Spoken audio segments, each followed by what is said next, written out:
Indeed, lovely to be here in Jakarta, and let me underscore what I've been looking at, thinking the unthinkable. How much of what is happening now is unthinkable? When you listen to what we heard the UN Secretary General say about 20 minutes ago, norms and principles are buckling.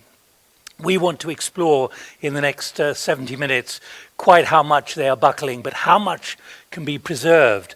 The world order is really standing at a moment of profound transition, but in which way is it really going to go? That's what we want to hear from our guests today. Long-standing dominance of US leadership, it's coming to an end. Liberal rules-based system now finds itself under considerable strain. The deepening rivalry between the United States and China is causing new tensions, new uncertainties, Russia's growing assertiveness as well across multiple regions. Europe's recalibration of its global role and the Global South's rising agency, they're all reshaping the way the world navigates power and influence. Increasingly, democracy is under threat, or certainly under question, and autocrats feel increasingly empowered. At the same time, new blocs such as BRICS and also the Shanghai Cooperation Organization are creating new frameworks for global governance, while traditional alliances face mounting pressures to adapt. Multipolarity is no longer a forecast. It's an emerging reality, giving rise to new dynamics of competition and cooperation. So we want to delve into the evolving international order. Is it order, or is it increasingly disorder? It's up to our guests to help define that. Are we being too pessimistic? Should we be more optimistic? What elements of the current system should remain? What requires reform? What ultimately needs to be replaced? And if it needs to be replaced, will there ever be a consensus to get it replaced? We'll explore how major powers, middle powers, all powers, and the Global South are positioning themselves in very different ways. Will there be any rules that are widely respected going forward? Let's hear first of all from the Malaysian Prime Minister Anwar Ibrahim, who late last night recorded the following. Notice what he says. We are at an inflection point. We're struggling with mistrust in multinational institutions. Assalamualaikum warahmatullahi wabarakatuh dan salam sejahtera. Dino and friends, I commend the foreign policy community of Indonesia and global citizens for convening this year's Global Town Hall. The world today stands at an inflection point. The international order that emerged from the last century is struggling to address the crisis of geopolitical conflicts, climate change, widening inequalities, and mistrust in multilateral institutions. These challenges collectively weaken the foundations of global peace and cooperation. Malaysia believes the future we need must begin with fairness, a world order that restores the primacy of international law, the moral authority of justice, and heading the collective voice of the Global South. In the same spirit, we continue to champion a more representative and equitable global system, one that listens to the voices of the smaller and developing nations and that treats all regions with dignity and respect. The notion of dominance and double standards must be rejected. The sovereignty of global interdependence must prevail. This must be anchored on mutual respect, shared responsibility, and genuine multilateralism that empowers rather than divides. In this regard, far from being mere spectators of global change, ASEAN must be an integral part of this transformation, adapting to the realities with courage and conviction. ASEAN 2045, our shared future, will be our compass. The value of our vision lies not in what it promises, but in what it delivers. ASEAN must respond with agility and resolve and actively shape our own destiny. The future we need cannot be written by a few. It must be jointly authored by all. This is why we believe in dialogue over division, cooperation over competition, and humanity over power. In this journey, ASEAN will continue to serve as a bridge between regions, between ideas, and between peoples. Let us together build a world that is not only safer and fairer, but also one that reflects the values we share of compassion, justice, and hope. Terima kasih.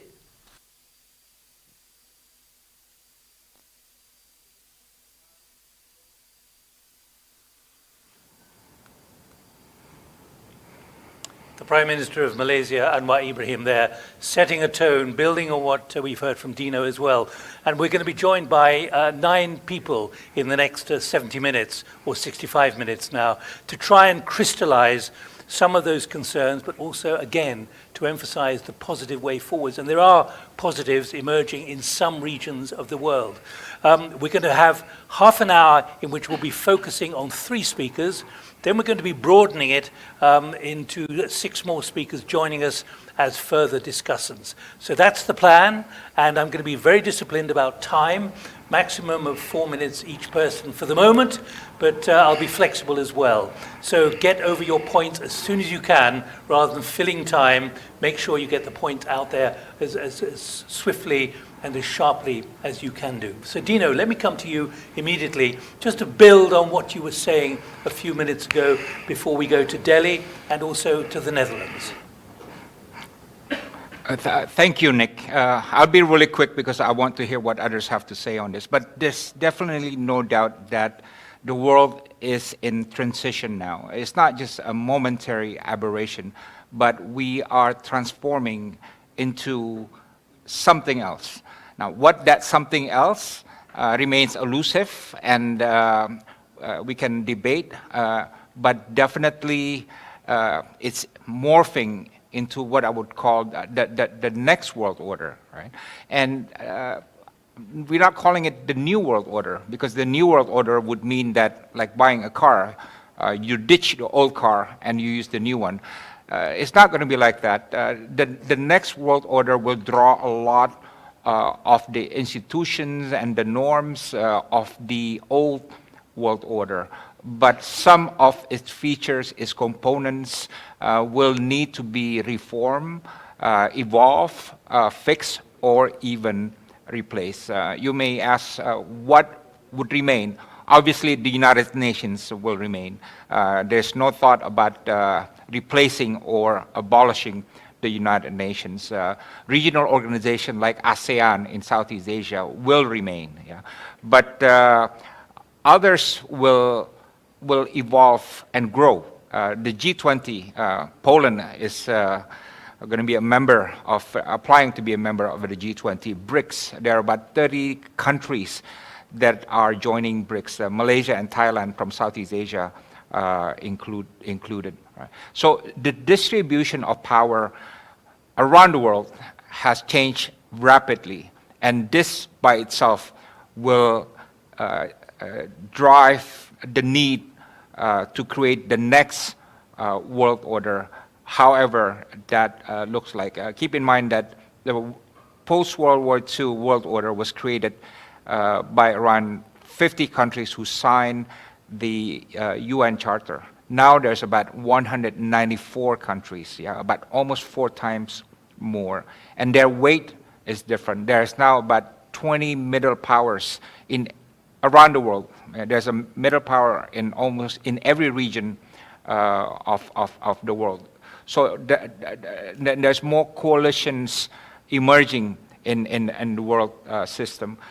So the weight of the world is changing, the distribution of power is changing, the power relationship is changing.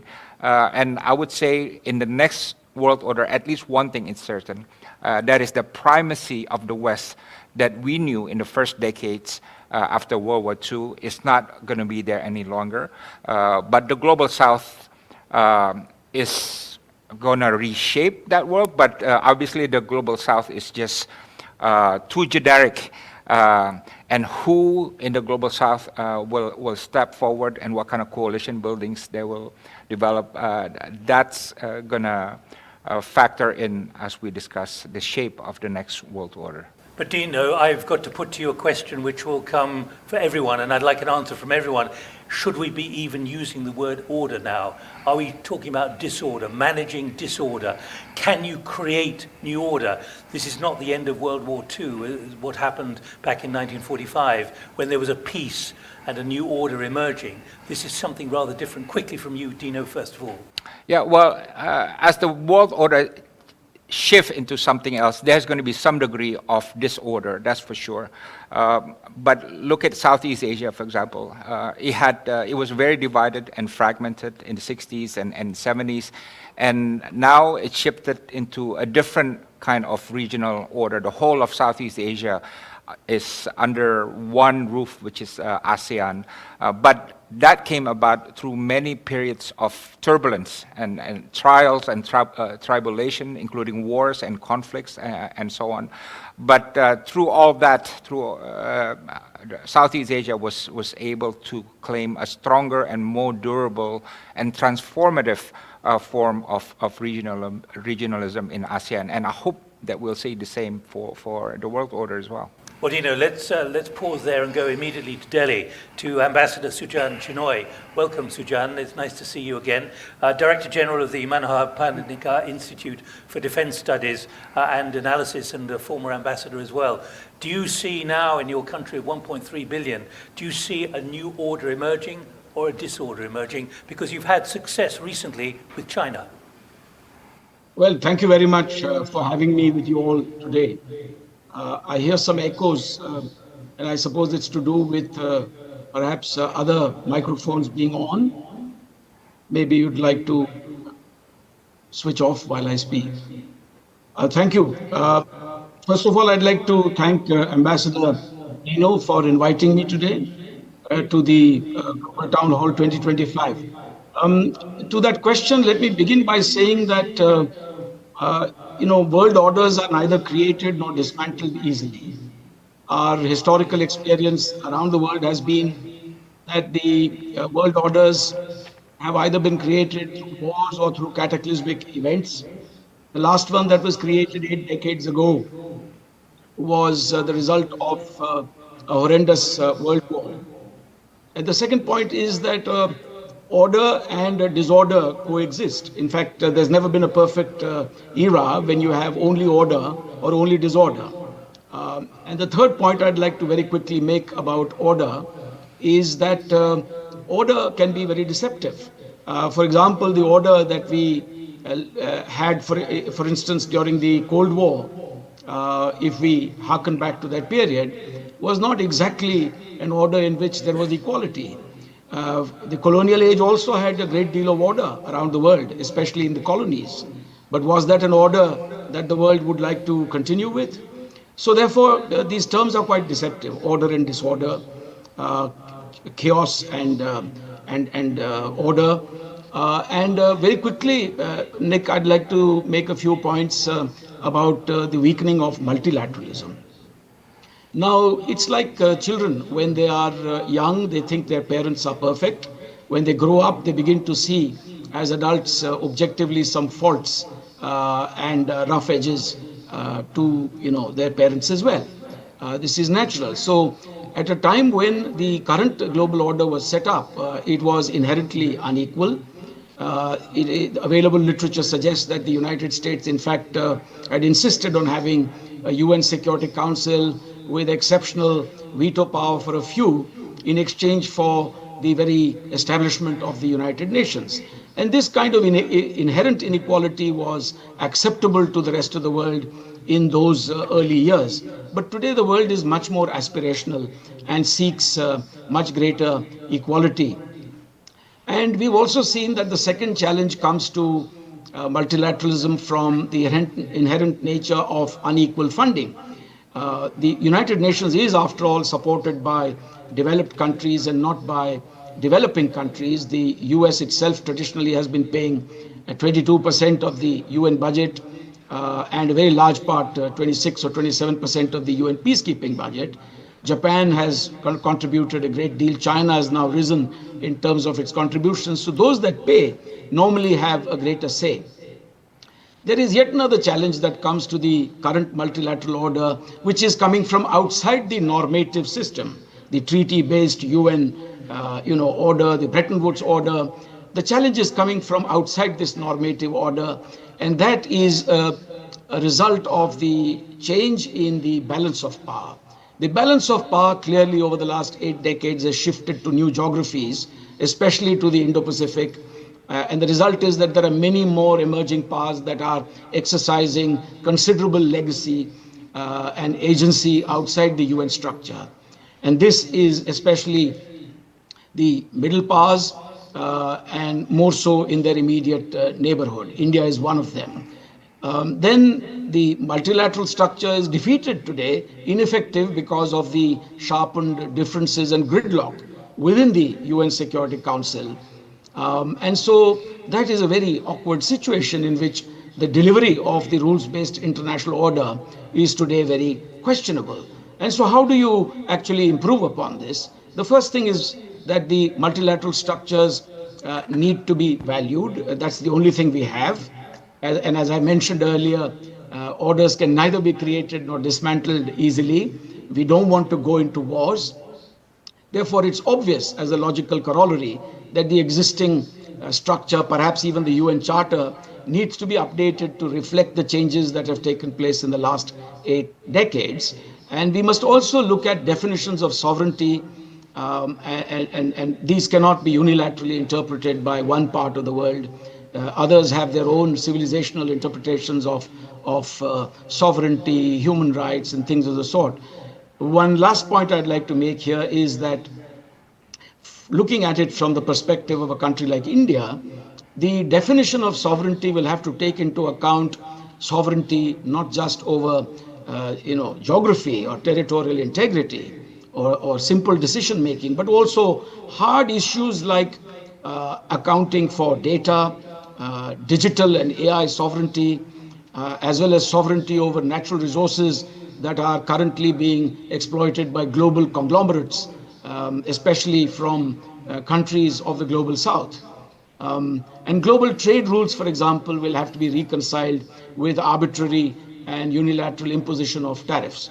So a building block approach for a new order may have to come, in my view, from regional and middle powers, and they must have adequate strategic autonomy on the one hand to be able to do so. They must also enjoy regional credibility, on the other hand, to be able to actively contribute to this change that we seek in the existing order. Sujan, I want to come in, yes, because before I go to Bob in the Netherlands, one thing, and I talked about positives. You've seen remarkable positives developing between Delhi and Beijing in the last 2 or 3 months, particularly with the meeting between Prime Minister Modi and Xi Jinping in Shanghai, in the Shanghai Regional Cooperation Organization in Shenzhen. What does that tell us about the ability to create new order despite the anxieties there are at the moment? Quickly, if you can. Thank you. I have myself contributed a bit because I was the head of the Indian delegation last month to the high-level track 2 dialogue between India and China to commemorate the 75th anniversary of diplomatic ties. That's the only item on the agenda for commemorating that very important anniversary. So I've been part of this process. Let me tell you one thing, that for a country like India, it's very clear that we greatly value strategic autonomy. It's very important for India to have excellent relations with the United States. But India is not a country that's willing to give up its strategic autonomy in favor of decisions being made in other capitals in regard to what we should do with other countries around the world. And we also attach great importance to better relations with China. So you're right, currently, and particularly after the Prime Minister of India met President Xi Jinping in Kazan in October last year, there's been a thaw. India and China have a very complex relationship, and issues like the boundary question, with which I have dealt for the best part of half a century, do play a role. But currently we have a thaw in terms of disengagement in the India-China border areas. We, in fact, are looking at enhancing our cooperation. We have restarted direct flights. Visas are being issued. People-to-people exchanges are also being encouraged. And so I see ahead a period in which India and China will also be working together to see if there are larger issues on which we can cooperate. Sujan, It's clear the feeling let- is broadly the same, that whether it's China, whether it's India, whether it's Indonesia, this is not a period in which countries are willing to sort of submit themselves to arbitrary, unitary decisions. And that applies for India. It applies equally to the United States. It applies equally to China. All right, So Sujan, we are working on our strategic making, autonomy. I was really wanting you to make the point about it's all very well having doom and gloom and talking about crises and a disintegration of the system, but there are positives at work as well. So let me go to the Netherlands, to Bob Dane, who's head of the security unit of the Klingendel think tank, the institute in the Netherlands, in The Hague. Bob, welcome. Your assessment of what the status is of the new world order, of the old world order. Is it crumbling? Is it reconstitutable? Or do you feel gloomy about the prospects? Thank you so much, Nick. And also, Dino, thank you for the invitation to the Global Town Hall. I never want to be too gloomy, even though I work on incredibly depressing topics like wars. No, I do think that the point about the inflection point is crucial here. I think there's a growing realization that we are at a point that we can't continue going on as we did before. And I'd like to draw a parallel between what's happening in my own country, the Netherlands. I am calling you from The Hague, the city of peace and justice, which just recently had elections again, and where polarization is clearly undermining trust in the system and the quality of governance. But voters have also just really expressed a very strong preference for stability, for quality governance, and maybe even for a slight return to doing things the way we did in the past. So I'm actually relatively optimistic, even though I noticed that just as at the national level, people don't like being told that they can't do something because of some treaty that was signed decades ago. There's clearly no more belief in treaties just because they were signed, just because some smart Dutch legal scientist 400 years ago might have come up with an idea, doesn't mean that we have to adhere to it. But there is something else going on that actually inspires me with a bit of confidence. We seem to be interested to go back to basics to understand why we had these norms in the first place. Why do we have these rules? It is actually to manage competition, confrontation, and it's a little bit to constrain those with power, because it is not the largest and the strongest countries that need the rules. If they have the power, they can basically do what they want. It's pretty much everybody else who needs the rules, who would like to have predictability.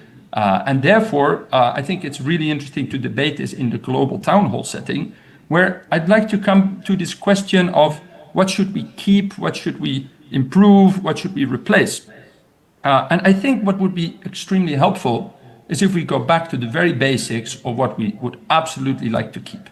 And Ambassador Chinoy, if you allow me, I'll quote your own Foreign Minister Jai Shankar. When I heard him speak at the Raisina Dialogue in India, he made an example that really struck me, and I've been thinking about it for months after. He said that actually the West keeps saying that if there's no rules, we live in the law of the jungle. But then he said, maybe as India, we don't really mind the jungle so much. Maybe perhaps we'd rather live in the jungle than in a cage of rules that you in the West built and that we don't consider our rules. And there's a lot in that statement. So let me unpack it, because afterwards I thought, of course you don't mind being in the jungle if you're a tiger with 1.3 billion inhabitants, nuclear weapons, and you're a subcontinent. But my country is much more imminently concerned if all of the rules are suddenly up for grabs. And then he went back and said, we need some rules of the road. We need some code of conduct even in the jungle. And let's go back to the very basics that also Dino already mentioned. What is in the UN Charter? Sovereignty. I'm sure none of us would like the idea that we can suddenly be taken over and ruled by someone else against our will. Territorial integrity. I'm also calling you from Europe, a country with a major war, or a region with a major war on the continent, where a very large country has just decided it wants to take a whole chunk of territory of another country, in this case Russia, invading Ukraine, and wanting to keep that territory. And I think that makes all of us around the globe incredibly uncomfortable, and it's something that we clearly don't want to see more. The same applies, I think, to the use of force. Let me Continuously come in, if I may. using military violence to impose your will on other countries is, I think, something that unites us probably in this call, and something that we don't want to have. And then But last, we learned. do you see the integration or the disintegration of the system, of the rules-based system around the world? The lack of respect for it, the unilateralism that's emerging, this feeling that rules don't matter anymore. Is that going too far? Is it a matter of the rules underperforming, or is it a matter of the rules being blocked? No, I think it's a matter of too many rules being imposed on too many countries at the same time, without actually going back to why we needed these rules in the first place. And I think if we do that, and if we agree on a couple of things that are better for everyone, I mean, I'm also from a country that is way below sea level, right? So clearly rising sea levels is not something in the interest of the Netherlands or in small island states. Clearly, there are things that none of us like piracy and terrorism. There are things that we would want to regulate and to prevent. But then I come to my conclusion, how are we going to get there? I don't think we get there by just repeating the same rules louder and over again. I think you get there, as the previous speaker said, by making sure these rules are perceived as fair, as legitimate. And we need to go back to a way of having a dialogue about them and not a monologue. Not just because it was written down 40 years ago, it's immutable and we can't debate it. As a very junior diplomat, I was, as an intern actually, sent to the Permanent Open-Ended Working Group on Security Council Reform. And after I sat there, I realized that was a permanently open-ended working group. That wasn't going to work to reform the UN Security Council that way. But what we can do is have a debate on what does work, what we need. And I think the example of the regional organizations, ASEAN was already mentioned, Organization of American States, African Union. In Europe, there's a whole lot of regional organizations, some of which I had the pleasure of working for. I think that is one way of getting to a proper conversation on what we really need. And actually, finally, it doesn't matter how many rules we articulate.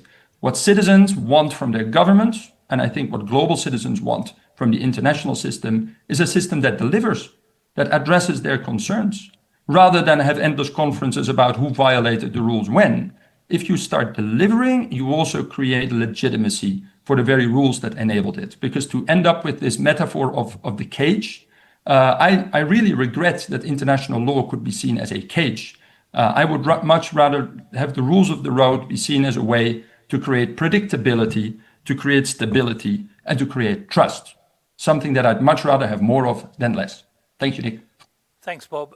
Let me go back to Sujan. Let me just put that point to you as well, particularly with the kind of experience you've detailed a few minutes ago, Sujan. Again, that question to you about whether some parts of the current world order are not outdated, they're simply underperforming or politically blocked. In other words, can they be resurrected given the current environment in international geopolitics?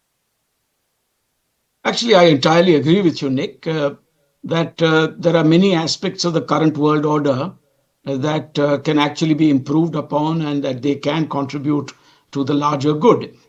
So we really shouldn't be throwing the baby out with the bathwater. This is the only order that we have, and we must try to preserve it and we must try to improve upon it. So the first thing is that we have to look at early, genuine reforms of the United Nations and the UN Security Council. The aspirational world outside the UN Security Council is no longer willing to accept the inherent inequality that's been built there in perpetuity, the exceptional power, the privileged status that has been arrogated to oneself there. That has to change. Now, the action, therefore, today is more outside the normative structures of the UN. The major powers there are displaying a very high proclivity to interpret rules which are questioned by other members of the UN Security Council. Now, for instance, the United States, when it strikes Iran, for example, it may consider it a legitimate action, perhaps even invocation of Article 51 of the UN Charter, when the US takes action, for example, against alien boats in the maritime space around it. It has a certain view about a certain kind of law enforcement or military action, but Venezuela may differ. The irony in these situations is that there's nowhere to turn to for a second opinion today. The UN is totally incapable of doing this. Outside of that normative order, there are structures today which must be encouraged, such as the G20. I believe the G20 is one of the most representative structures. It includes the P5, the privileged five, not the permanent alone, they are also the privileged five. It also includes the original BRICS members before the expansion. It includes IPSA, it includes the G7, and it also includes the EU as a whole, and now the AU, the African Union, as a whole. So it's quite a representative structure. It doesn't have a veto power. It's focused on the more fundamental aspects of the pressing matters of economic development. In a way, it kind of reminds me of the League of Nations, because the League of Nations also, tried to create a structure without a veto power. Unfortunately, it wasn't supported by the United States of America, and it petered out, having sunk without a trace in 1946, a year after the UN came into being. Similarly, in the G20 today, there are also challenges. We've had problems, for example, when Brazil took over the presidency in 2024 from India, and South Africa in 2025, because both these countries have fairly difficult relations currently with the United States of America. And so yet again, I see some glimpses of the past there, that in a structure like the G20, the US is also questioning the utility of the G20 under the presidency of countries like Brazil or South Africa. Sujan, and the proof of the okay. pudding will be next year when the US itself chairs the G20. Will it use this opportunity to build some consensus is the moot question. Thank you very much, Sujan. Let me go to Dino. First of all, just to pick up, particularly in this region of Asia, do you think that much of the international law is being blocked or is simply underperforming? Quickly, if you can. I think Southeast Asia has done a lot better compared to other regions in creating our own norms. Yeah. I think the most important one is Treaty of Amity and Cooperation. We all support the UN Charter, obviously, but we created in our region the Treaty of Amity and Cooperation, which had local-made norms and which compel extra-regional powers to play by these rules if when they engage the region. So this is why, Nick, I believe if we talk about the world order, the regional order is a big part of it. Yes, we can talk about the multilateral system, the UN system, and so on, but our ability, for many countries, their ability to fix the region and create their own norms, that's what will shape and help fix the world order, assuming that the world order is the totality of regional orders. And the other thing also, I mean, relating to previous comments, I think the term rules and norms can be generic and abstract, and what is more specific is international law. So the behavior and action of countries can be measured against whether or not it is compliant with international law. And unfortunately, recent events in Ukraine and also in Gaza demonstrate that international humanitarian law and international law can be violated, but pretended by countries that violated these laws as something normal or justifiable. Thank you, Dino. Yes, thank you. Yeah, let me go to the Netherlands for two reasons. First of all, Bob, you spend much of your time working on Eastern Europe and the Caucasus. And secondly, you're in The Hague, where you have an enormous number of institutions and creating the accountability, the International Criminal Court and so on. Is there that feeling, both in The Hague and also in the work that you're doing for Klingendel across Ukraine, that arms control treaties, the kind of things which were battled over for year after year, are disintegrating, and the respect for law, particularly when it comes to the issue of genocide, International Criminal Court, and so on, that all those are now under real pressure, which means they have less value and less durability?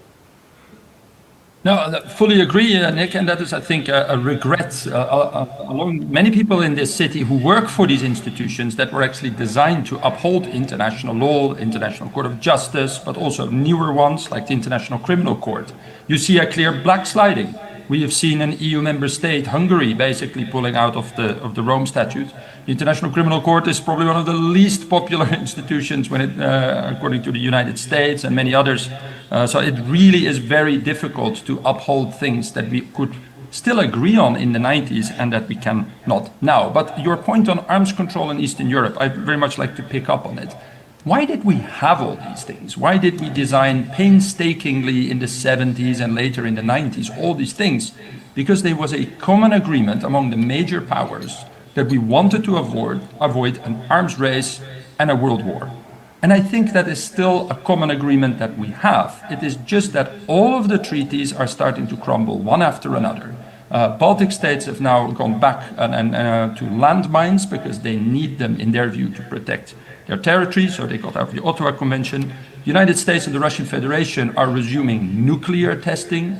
I think there's a clear need also for norms to regulate great power competition, including in the nuclear domain.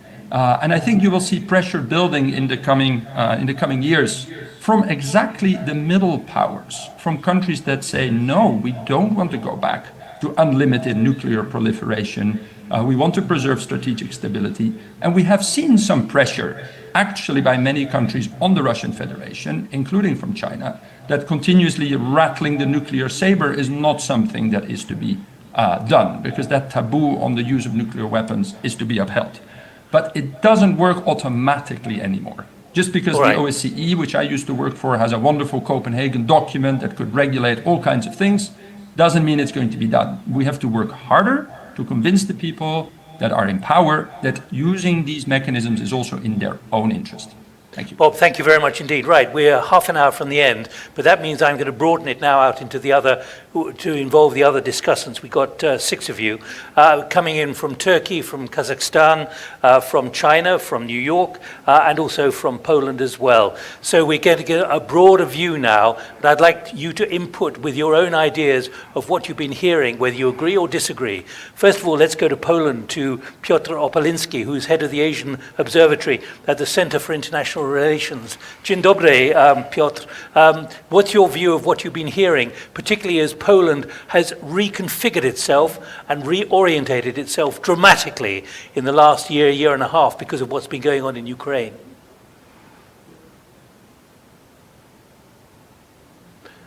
Could you, you're mute at the moment, Peter. You're mute.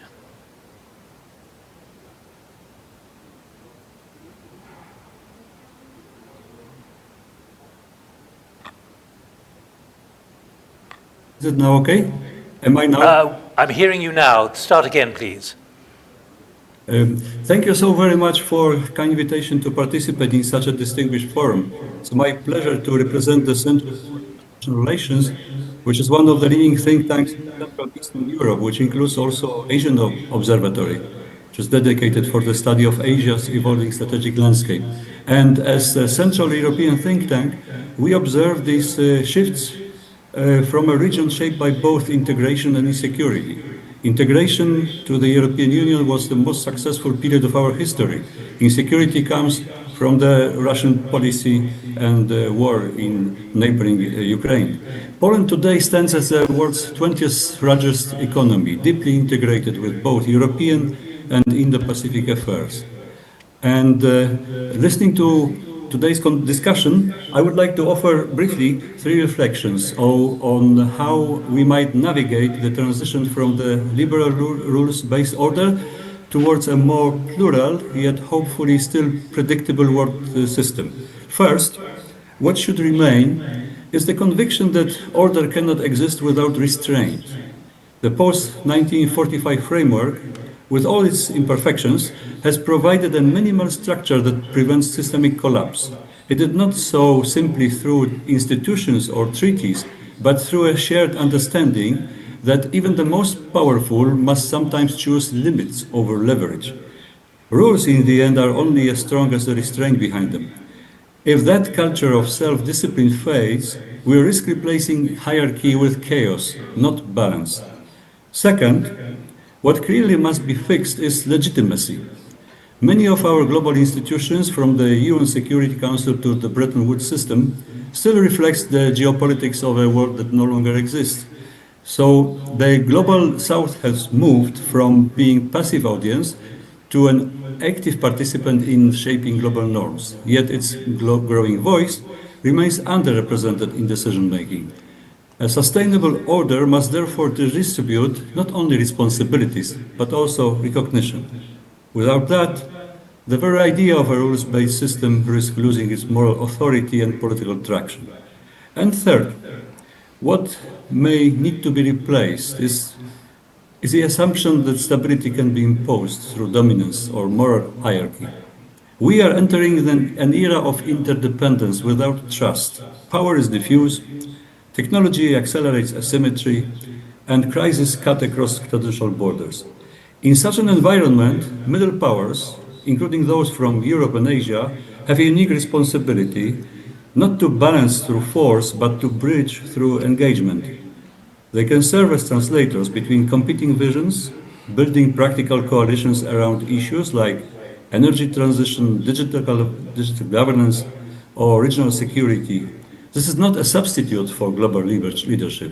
It is a new form of leadership, grounded in responsibility rather than dominance. So perhaps my question to the panel would be this.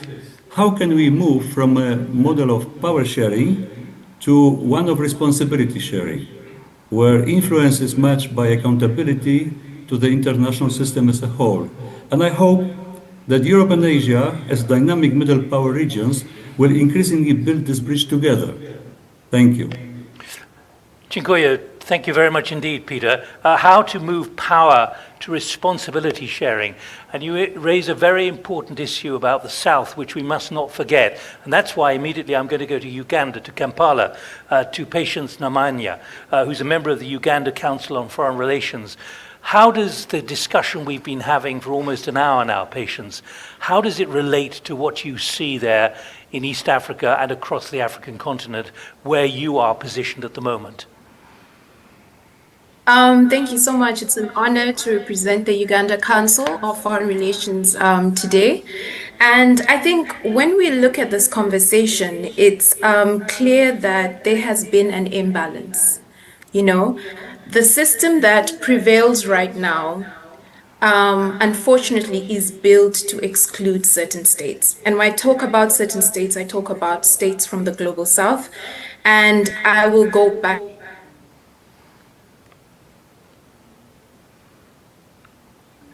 We have a frozen image The there. East we face today is the exclusion of voices from the global south. It's estimated by 2050, 1 in 4 people in the world will be African. What does that mean? It means our youth are representing a formidable force in global growth. India's vast domestic market and manufacturing base puts it on track to being the second world largest economy. However, we are still left out of major issues like international peace and security. In Africa, we've been pushing for having a seat at the UN Peace, a permanent seat at the UN Security Council.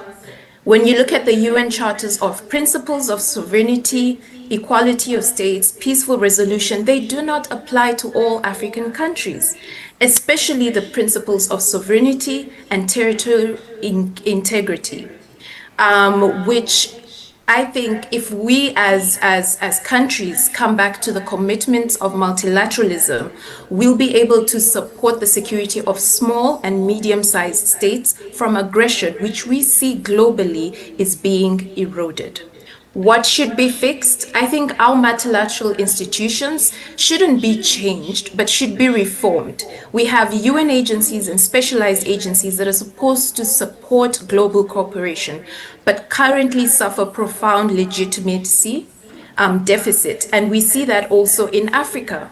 And what we want to see is that African states that represent close to 1.4 billion people are represented at the UN Security Council.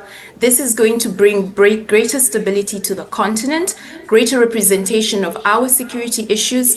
Another important thing that we need to reform in order to create the balance create the balance we've been talking about is in trade, global trade. Africa is a key player in global trade, but unfortunately, we've been looked at as a resource avenue and not a key partner in manufacturing and export. And we need to change that. We have a lot of minerals. We have an innovative youth demographic across so many countries. And if we can change the rules-based system of commerce, then we'll be able to lift so many young Africans out of poverty. I think it's also important to have a unified market and global counterweight, because when we look at the African continental free trade arena, it has the power to reshape global order, because we're looking at a GDP, an estimated GDP of 3.4 trillion.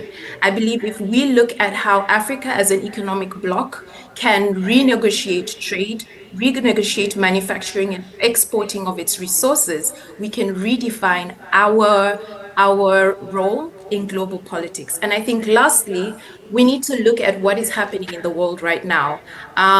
The pullout of US aid from Africa now brings the conversation of moving the relationship between countries from donor-recipient relationships to genuine partnership relationships that address critical issues for Africans, which is alternative sources of development finance, mining codes, reforming our intellectual property rules, and digital codes that can enhance our manufacturing, health, and security.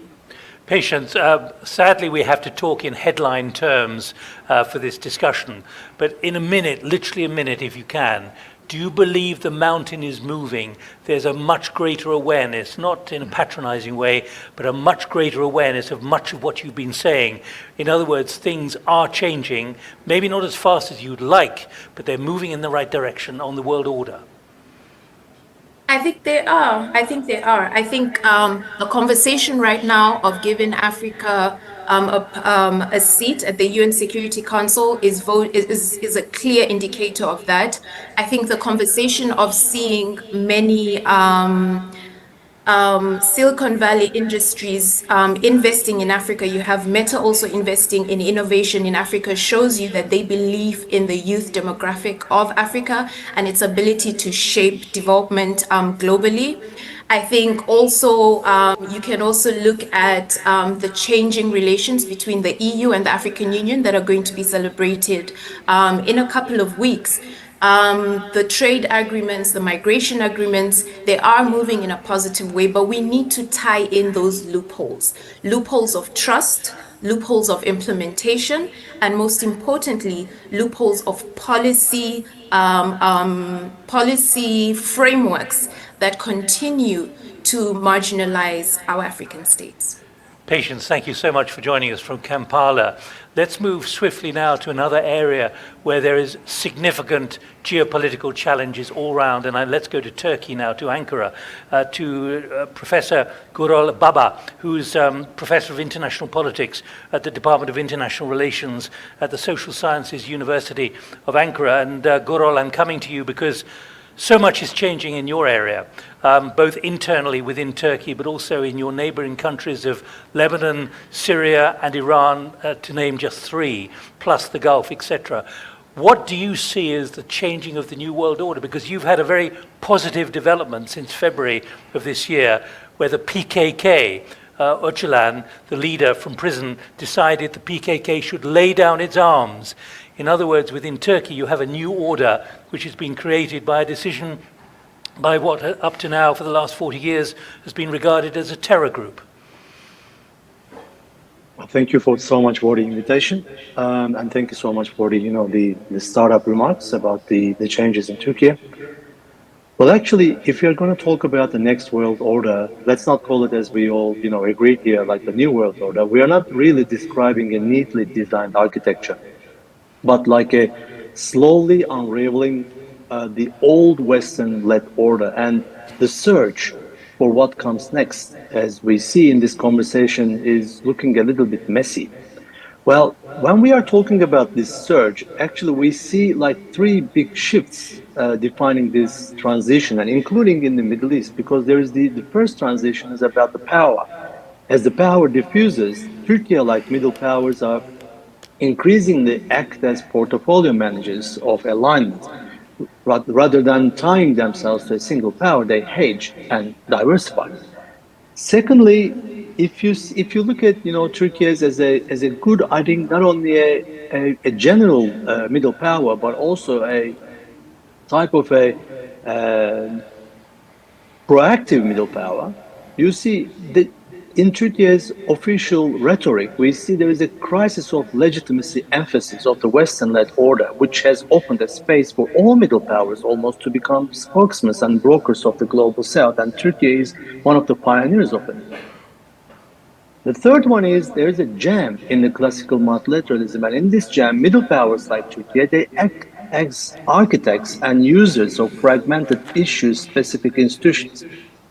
If I need to be more specific about the Turkish foreign policy, and also I'd like to touch upon a little bit in this domestic policy, Turkey fits in this emerging landscape in a way that it is like a more like a swing state. So it's formally embedded in the Western order. It's a NATO member. It's in a customs union with the EU, deeply integrated in the Western economies and security arrangements, but politically and strategically. And if you see also in the domestic politics, it says it sees itself inside of the West, but not fully of the West. And this tension, if I may, is the key understanding of Ankara's behavior, both in foreign policy and domestic politics. So Turkey, in that sense, including its domestic, elements of tension, including the PKK, runs a multidimensional and strategically autonomous foreign policy. Rather than aligning fully with one single pole, Ankara tries to convert this systemic fluidity into a room for maneuver. On the one hand, it supports Ukraine's defense, backs NATO's enlargement in the Baltic, and repeatedly emphasizes its irreplaceable role for European security. And on the other hand, it keeps economic and energy ties with Russia open and rejects broad Western sanctions. And this is not a random inconsistency, it's a deliberate middle power strategy in a world where hierarchy is weakening and interdependency remains. So, in short, New World Order is not a stable design for middle powers waiting to be discovered. It's a moving target shaped by power transitions, normative disputes, and institutional bricolage. Within this flux, Turkey's foreign policy is an ongoing experiment, actually, it's still an experiment in turning the crisis of this old order into a leverage and But trying to Gurul, translate could I that ambiguous. let me jump in if I may, in the brief time we Please. have available. When you look at around you in Ankara, whether it be your relations with Israel, whether it be your relations with Greece, whether it be your relations with an extraordinary series of developments in Syria, then the unilateral action against Iran with American support by Israel, and so it goes on. Is it possible to create a predictable order from what you see in your region around Turkey? Nick, for a predictable order, you need two very elements. One, very well functioning rules and very well functioning institutions. And when I look around myself in the Middle East or Western Asia or Eastern Europe, I don't think, especially in this region, we see these two elements are operating hand in hand or single-handedly in a very functional way. We don't really have very well functioning, rules happening in the Middle East and supported by the institutions, which are also very well functioning. So that's the reason why the Turkey's main strategic autonomy relies on this quote unquote malfunctioning of these two very elements, which are required for an international or regional order. Right. Well, Gurul, thank you very much indeed. It's a summary, but obviously it's incredibly complicated from your perspective in Ankara. But thanks for trying to at least give us some kind of sense of the way order could maybe one day happen in your area, although it's hard to see how that's going to happen. Let's move to China now, to the Director of the Center for International Security and Strategy, the CISS. Professor of the School of Social Science at Tsinghua University. Welcome, Professor Dawei. What's your reflection on what you've been hearing, given the enormity of the challenges facing not just your region, but geopolitically around the world and China's interests? Yeah, thank you, Nick. And first of all, I want to thank FPCI for inviting me to attend the Global Citizen Town Hall 2025. So I heard a lot of anxieties, nervousness, and frustration in our discussion in past 1 hour. I think, of course, I share with all those concerns, but I think we need to stop looking back with nostalgia and need to look forward, and we need to put our focus on not only on what we should do, but what we can do. So to look forward, I think the first reality we have to recognize is the collapse of the liberal international order, no matter you like it or not. So the order rose after the end of the Cold War rests on basically on two key conditions. First is the very powerful hegemonic or leading power, actually that was the United States. Secondly, that power genuinely believed in liberal internationalism. Today, both these two conditions have gone, I will say, and they are unlikely to return anytime soon. So the past 30 years we experienced after the end of the Cold War were actually very unique and exceptional, I will say, period of time. Another critical part of the looking forward, I think it has not been mentioned a lot today, is the reality of the technological changes. So the technologies, particularly in artificial intelligence, will fundamentally reshape the international order and the relations between nations in the next 5 to 10 years. So everything from the balance of economic power to the way that the world be fought or how political system function to the fabric of our society, family, marriage will fundamentally be transformed. So the international organization or mechanism, we should preserve what we can and ready to build them where we need. But to be honest, I think global multilateral globalization are all in serious decline or in deep trouble. So approaches like, I will say, plurilateralism, minilateralism, regionalism are more realistic now. So in facing this rather fragmented landscape, our role as a global citizen town hall is to consider this. Behind all this unilateral, bilateral, plurilateralism, effort, what core principles are we advocating? For example, how can we balance economic development with national security, with social equity, with environmental justice, with cultural diversity? So we need to inject these new principles rather than old neoliberal, values or principles into our future international order building. Then I think we can have a better future. Let me check what you mean by that. What order does the PRC envisage? What is the new order which we should be looking towards? Because I mentioned right at the beginning of this session, new blocs like the BRICS and the Shanghai Cooperation Organization. Are these the basis of a new order which the PRC in Beijing would like to see develop? Of course, we don't want to see those organizations developed into the blocks, confrontation of blocks. We think the order is in a fluid, in a changing, evolving stage, so it could change a lot. There are many other, multilateral organizations, not only in NATO, not only in, SCO, but all others, including the Global South and other, mid-sized country. So all those organizations should or can play some role forming the new or next new orders. I think it's not a SCO versus NATO. Of course, that's not something China wants. It's not in China's interest at all. All right, well, thank you very much indeed for joining us, Dawei. We'll be getting a view from the Asia Society shortly, but let me go to Kazakhstan immediately, to Miraz Zhenbayev, who's an advisor to the CEO for International Affairs at the Narikbayev University. And you have a fascinating location because of your location and traditional alliances with the Soviet Union, now Russia, but also with massive economic developments with China.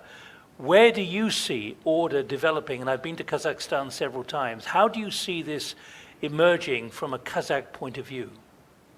Well, hello everyone. Thank you for having me today. Kudos to FPCA team is organizing Global Town Hall 2025.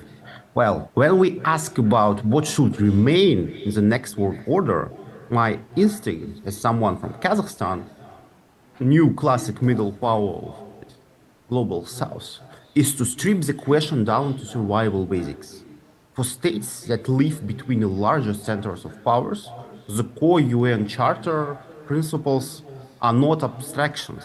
They are our insurance policy, like, well, sovereign equality, territorial integrity, the non-use of force, and the peaceful settlement of disputes are the only real firewalls small and middle powers have against the slide into spheres of influence and coercive regime change.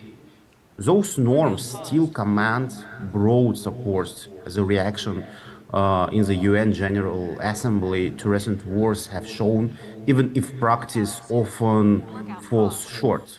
The same is true in the economic domain.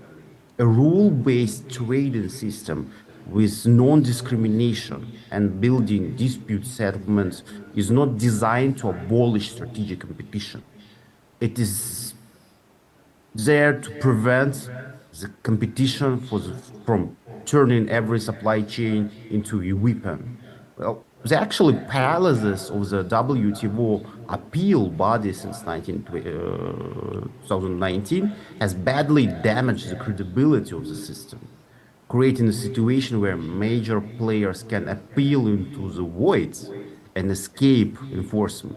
Yet, the fact that key economies still bring their disputes to Geneva, even under these conditions, shows that they see more value in weakened rule system than in none at all.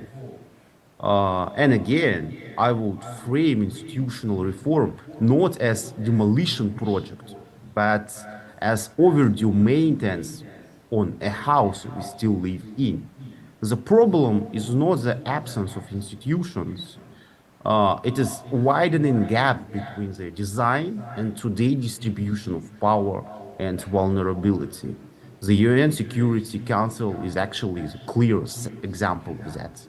In the economic realm, the Bretton Woods institutions are under pressure to become bigger, better, and more inclusive, with repeated calls for fairer voting shares, more voice for low income and climate vulnerable countries, and shift away from pro cyclical austerity. The WTO faces the challenge of updating rules for a world of digital trade, industrial policy, and security driven export control, while its own enforcement arm remains partly disabled. So, what should we actually try to fix? One answer lies in the Secretary's General our common agenda, which argues for inclusive, networked, and effective multilateralism. That implies at least three concrete moves. First, reigning representation in core bodies in line with today's contribution and risks. Second, creating formal interface between universal institutions and issue-specific so-called minilaterals on AI, health, or climate. And third, built-in mechanisms that reflect the interest of future generations, not just current voters. Reforms, in other words, should not chase the illusion of brand new order, but make the existing one less brittle and more honest about actually seats at the table. So I'm gonna stop Please. All right, Miraz, thank you very much indeed. Miraz Zhenbayev joining us from Astana. Thank you very much indeed in Kazakhstan. Let's get a final voice now from Kevin Zhongji Lee, who until recently was an affiliated researcher at the Asia Society. You're joining us, I think, from New York. What's your view of the discussion you've been hearing, both applied to the United States, to Europe, and to the Far East? Over to you, Kevin. Absolutely. Absolutely. Thank you. It's a privilege to join this distinguished panel. I would like to perhaps talk about a specific region as a great example of how countries are contextualizing the interdependencies in this world order and amongst the great power competition before we zoom back out to the US. Middle powers in Southeast Asia works very intentionally. Countries are mixing and matching partners across various sectors, drawing out whatever technology, financing, market access, or security guarantees from whichever great power they find their capabilities best fit to the priorities. Take Indonesia's nickel and clean energy supply chain strategy, where Jakarta became a global nickel powerhouse, downstreaming processing into the country, where Chinese firms were the ones to be able to move first. They had the money, they had the know-how, as well as the willingness to be able to take risks. Indonesia leaned into China to fulfill both its own industrial and climate goals, but it actually never intended to build a supply chain anchored only on China.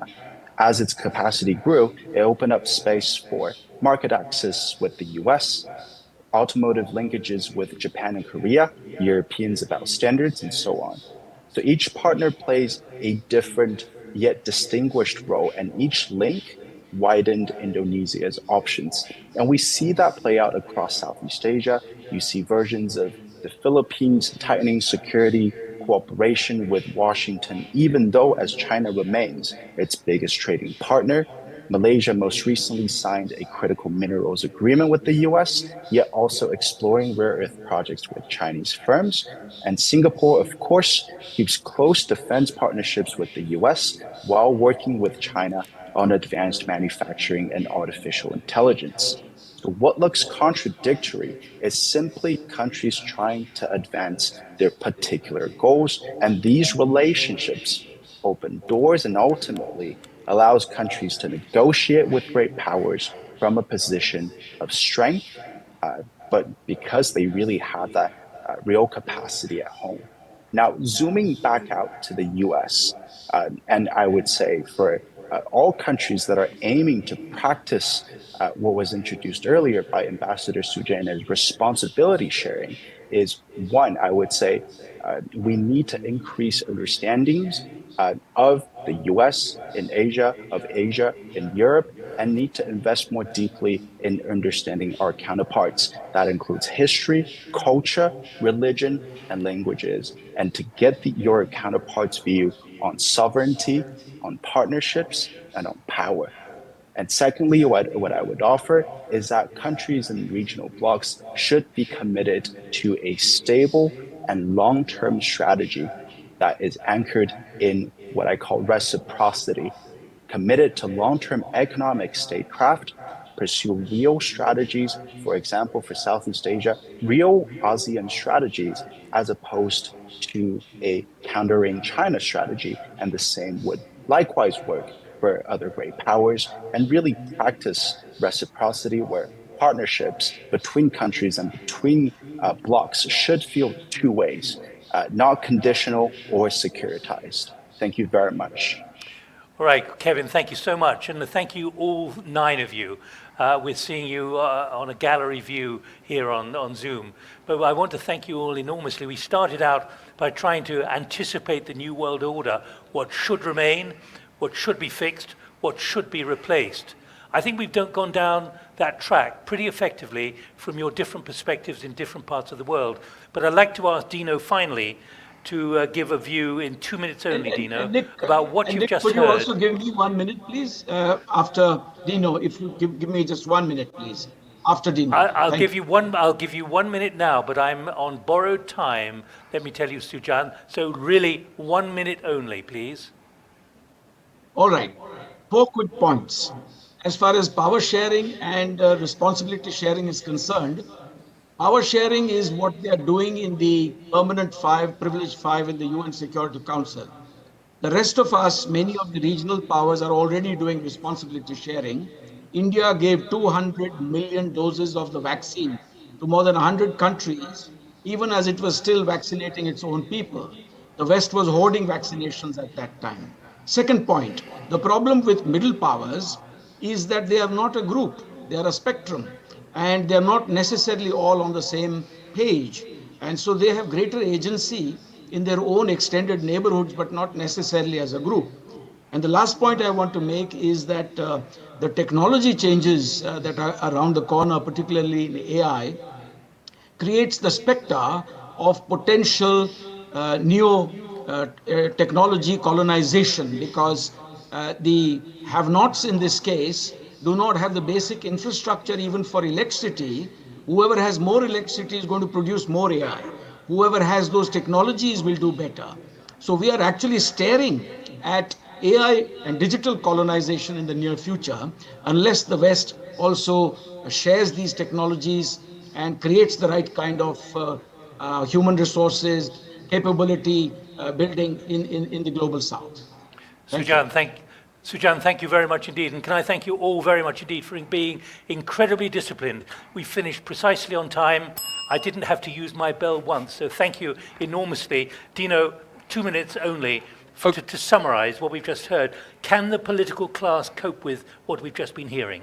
Well, thank you. Look, I think when we talk about the next world order, Nick, I'm actually in favor of revising the UN Charter. Keep in mind that the UN Charter is not a Bible, it's not a Quran.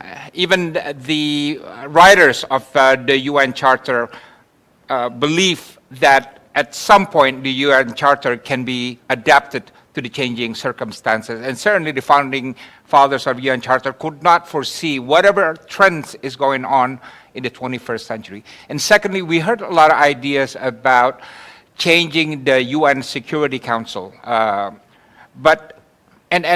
Great ideas, great propositions. But unfortunately, I believe all these ideas will just be noises unless we can have a clear UN process, UN mandate to reform and enact that reform of the UN Security Council in terms of veto powers, permanent members structure, and so on. And unfortunately, we're not seeing any of that. So all these propositions are just becoming noises and not materializing. And finally, when we talk about the next world order, responding to what you said earlier about the growth of BRICS, SEO, and other arrangement, I think the next world order will see a number of mini orders existing within the context of the world order. You know, it's going to be an eclectic mini orders that are just forming out of regionalism and forming out of plurilateralism and so on. So I look forward to see how all this will evolve into the next world order. So Dino, thank you very much indeed. And a reminder of what the UN Secretary General said right at the beginning of this, that the systems, the norms and principles are, in his words, buckling. And we started by talking about a moment of profound transition, but certainly from our Thinking the Unthinkable work, it's very difficult to predict which way things are going to go. What has to happen among a lot of leaders, every leader, is creating new mind muscle, new flexibility, new understanding, new mindsets to handle the enormity of what is coming at very great speed. Thank you all very much indeed for joining us. I hand back to Cindy now. Thank you, Nick, and thank you to everyone for participating in our previous session titled Anticipating the Next World Order, What Should Remain, What Should Be Fixed, and What Should Be Replaced. Our next session is titled Civil Societies as a Force for Stability and Progress in an Increasingly Turbulent World. We will begin shortly, so please stay tuned.